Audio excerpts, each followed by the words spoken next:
I mean, you're playing Ohio State in the Horseshoe. I mean, that's a great opportunity for everybody. But I think when the game starts, everybody involved is really just focused on the game, not, the 90,000 people, 100,000 people that are sitting in the stands. I mean, you have to deal with the noise and things like that, but you're just very focused on what your job is on that play and on the next play and on the next play. Mark Brennan of Fight on State here with our weekly Bill O'Brien press conference wrap, joined as usual by Greg Pickel. Penn State getting ready to face the number 4 Ohio State Buckeyes, riding a 19-game winning streak in the Horseshoe. Big game, one of the biggest games of the year. There's no bowl, so everybody's all nervous and everything about this game. But really, Greg, Bill O'Brien wasn't nervous at all. John Urschel, offensive lineman, these guys just seemed low-key. We're joking around today. I thought they were really loose. Yeah, they were really loose. More loose than I think anyone could have expected them to be. But Adam Gress was the same way when he spoke before. Both of those two spoke this afternoon. I mean, these guys just don't... And they say they don't have a care in the world isn't the right way to put it, but no, it's a very low-key, relaxed atmosphere. I know a lot of people were charged up for this game. I think they realized the challenge that awaits them in Ohio Stadium Saturday night. But overall, I think if you want to be in a mindset to play a game like this, where it's an uphill battle, a lot of things are going to have to go right for you to win it. I think the mindset these guys have shown so far today are exactly what you want. I mean, like you said, low-key, relaxed, joking around.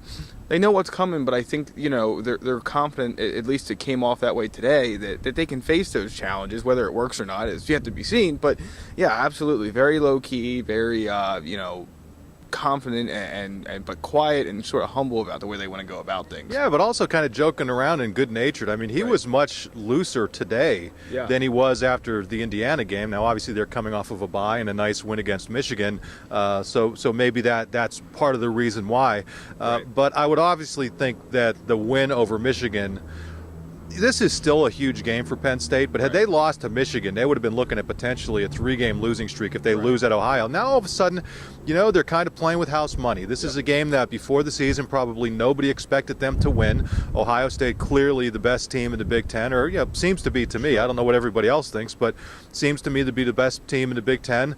And they could view this as just another one of their huge games. Again, Penn State, no bowl this year, so why not go out to the Horseshoe, have some fun, and see what happens. Yeah, no one's expecting you to win this game. There's nothing lost if you lose this game. Obviously, you get a loss in the loss column, but other than that, you don't lose anything. I mean, there's nothing, like you said, house money.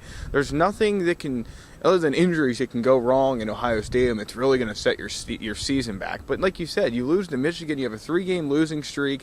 Things are looking down. All of a sudden, you come home and face Illinois, and what could be a sluggish game because of what Illinois is. It's a noon kick. I mean, a lot of things I think are different.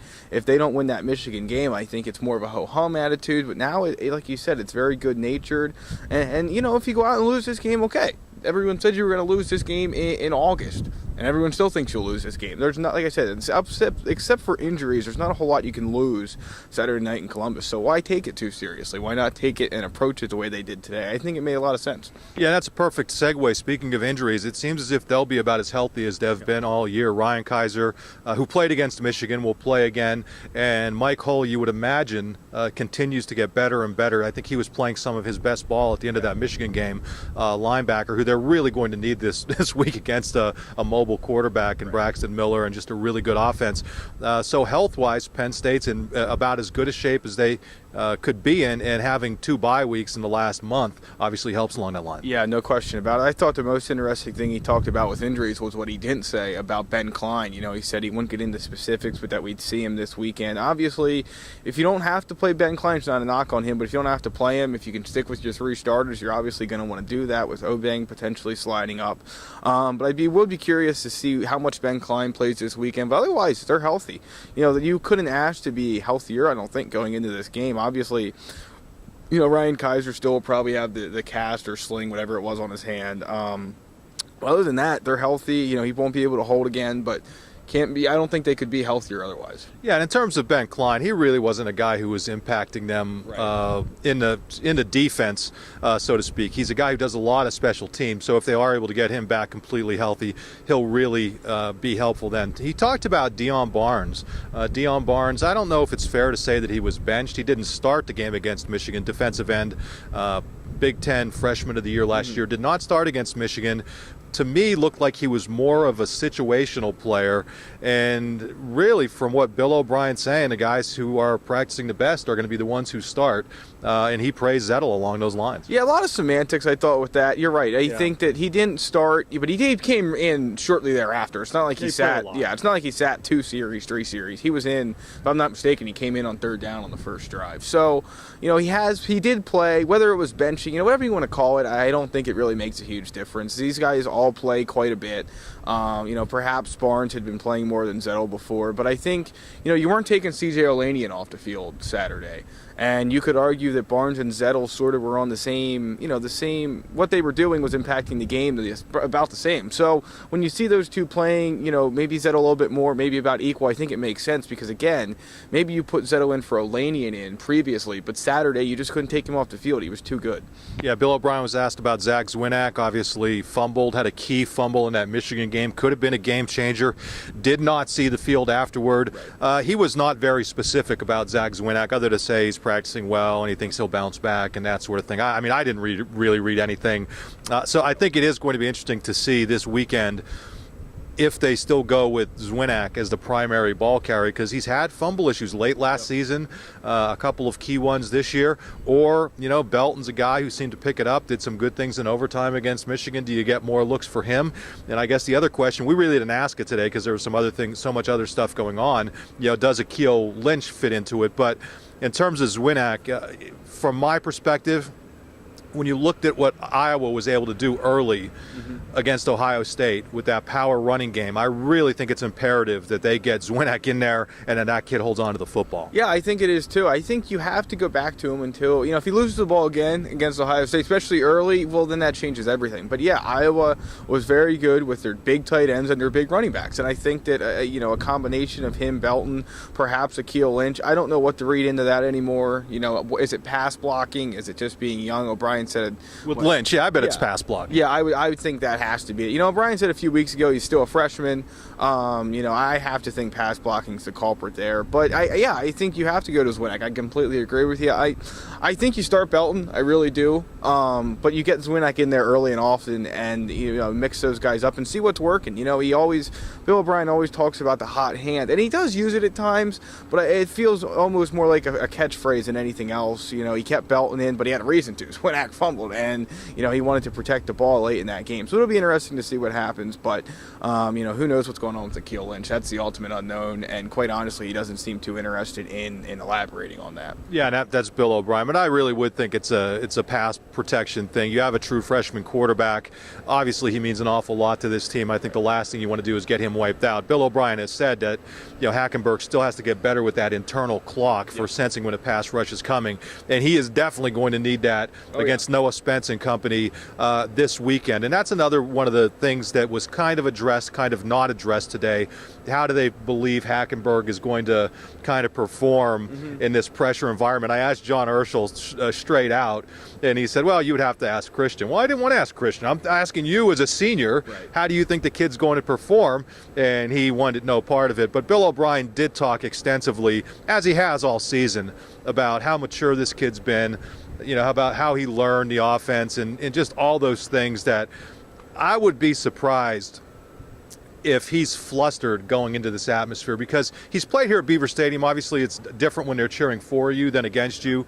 But the sense I get, I think the coaching staff and I think the other players are confident that Hackenberg's going to be okay and what's going to be a great environment Saturday night. Absolutely, yeah. I don't think he's flustered by the noise. I think he's flustered if he's flustered by anything, it's Ohio State's defense. I mean, this is the 4th or 5th best defense in the Big Ten. They fly around. Obviously, they'll be back with Braden Roby. There's all Big Ten cornerback, All-American cornerback will be back after being ejected last week. Ryan Shazier, the linebacker, clearly does a lot of things well. I think if he's flustered by anything, it's Ohio State's defense and what Luke Pickel throws at him. I don't think he or anybody else on this team. I don't know. I'm still of the opinion that crowd noise may be a tad, taken at a higher level than maybe it actually, it does. People think it does more than it actually does. But Ohio State's defense certainly could fluster him Saturday night. I'll editorialize here and I'll say I think the absolute key for Penn State in this game is going to be offensively. defensively, the offensive line. I mean, they have been up and down this year, and they're going to have to play their best game for Penn State to have absolutely any shot in this game. Offensively, for Ohio State, Braxton Miller, clearly just a gifted quarterback. I'm anxious to see how this defense does because they did well against Michigan with a mobile quarterback. Overall, he got his yards. Right. But I think if you're able to maybe let Miller do what he does, but not let everybody else beat you, that may be the key, one of the keys for the defense in this game. Yeah, I think so. It was interesting. John Butler seemed to take a lot of pride in the fact that most of Devin Gardner's yards when he ran came on not design runs, but scrambles. And personally, I understand where he's coming from, but again, Braxton Miller's a guy that if you let him out in space and you let him run, even if it's not designed, guess what? Someone's not in position to tackle him, and he's going to, he can run away from guys on this team. Let's be very realistic about it. Braxton Miller, there's only probably a couple guys on this team that Braxton Miller couldn't run away from in open space. So I'll be very interested to see how they align things and how they, keep him contained. Again, I think it comes down to defensive ends, keeping his pocket contained.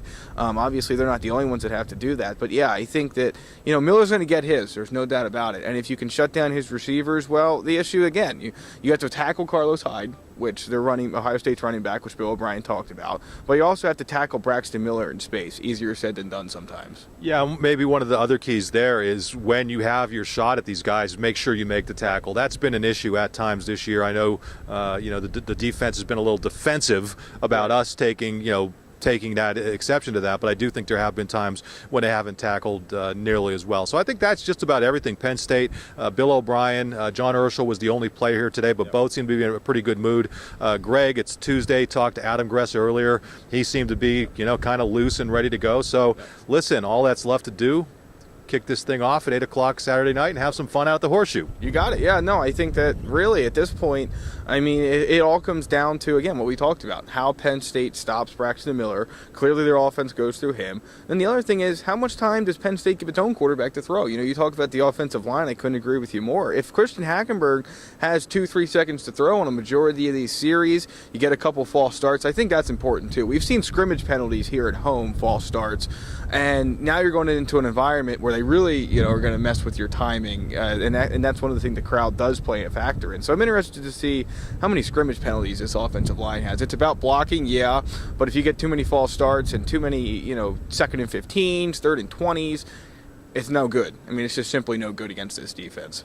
Yeah, one last thing. Bill O'Brien giving mad props to Urban Meyer, as you might imagine. And Urban Meyer did yesterday as well, yeah. Yeah, I think there's a genuine. I think these guys are genuine too, and you're seeing that across the Big Ten now. I just think people aren't quite as crotchety as maybe they used to be, and I don't mean that as a knock on Joe. There used to be more kind of bad blood, but maybe I'm even misstating that. I think there was always a level of respect, but now.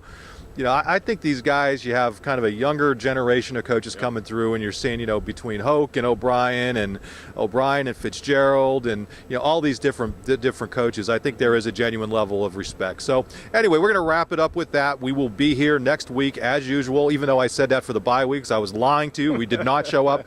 But next week, we do fully intend to be here to wrap up Bill O'Brien's press conference following the Ohio State game. We look forward to seeing you then. I'm Mark Brennan. This is Greg Pickel. So long, everybody.